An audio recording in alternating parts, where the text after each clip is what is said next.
Ladies and gentlemen, in this RedGamingTech.com video, I have yet more news on PlayStation 4, also known as Orbis, and apparently it is actually going to be released later this year in Japan and North America. However, not reach Europe until next year, at least early. And this is according to Edge. Now this is very similar to what happened with the PlayStation 3, as it launched in November 2006 in Japan and North America. It didn't reach Europe until March of the next year, and apparently this is because of complexities involved in European distribution. This is due to numerous reasons I'm surmising, including different languages, and of course different television standards. For example, we use PAL and so forth as well as possibly got to do with rights. Who the heck knows?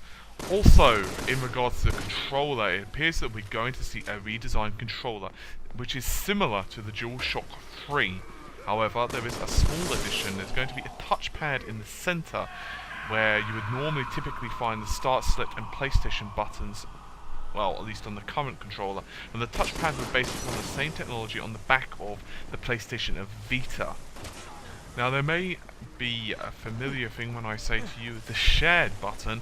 Indeed, in my previous video I surmised that it would be for the perhaps upload videos to social media and so forth, and it appears that this is the case. Indeed, it allows you to record and distribute videos online up to around 15 seconds of footage.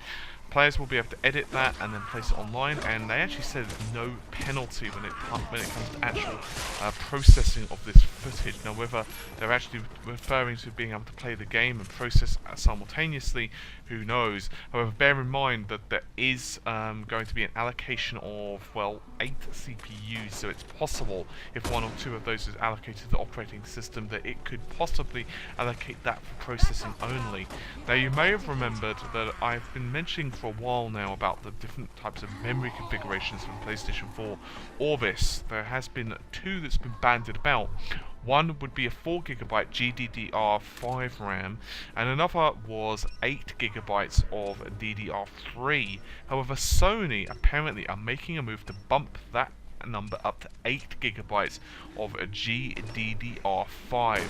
Now, it's a more than reasonable to surmise that this is going to be an uphill battle for a couple of reasons. One, the memory is extremely expensive, and two, it's quite late into development times by now. However, if this is true, we're going to be seeing a massive amount of bandwidth. Indeed, 176GB per second. And one of the issues that PlayStation 3 suffered from was actually limited bandwidth in terms of the hardware and, should I say, the memory as well.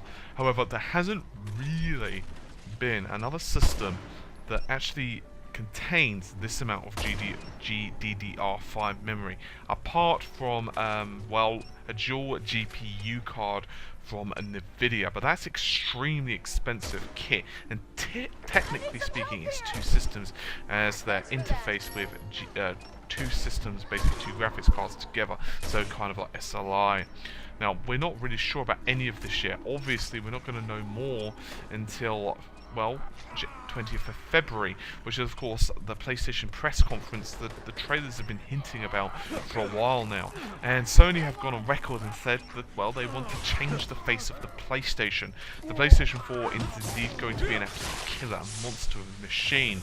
As I've mentioned before, for example, it has 8 core CPU at its core, and indeed as well the graphics card itself is going to be pretty darn powerful based upon the ATI/AMD 7970 cards. Anyway, with all of that said, if you want more information about the PlayStation 4's technical specifications, I'd highly recommend you check out some of our previous videos on Red Gaming Tech. Anyway, with all of that said, take care of yourselves and bye for now.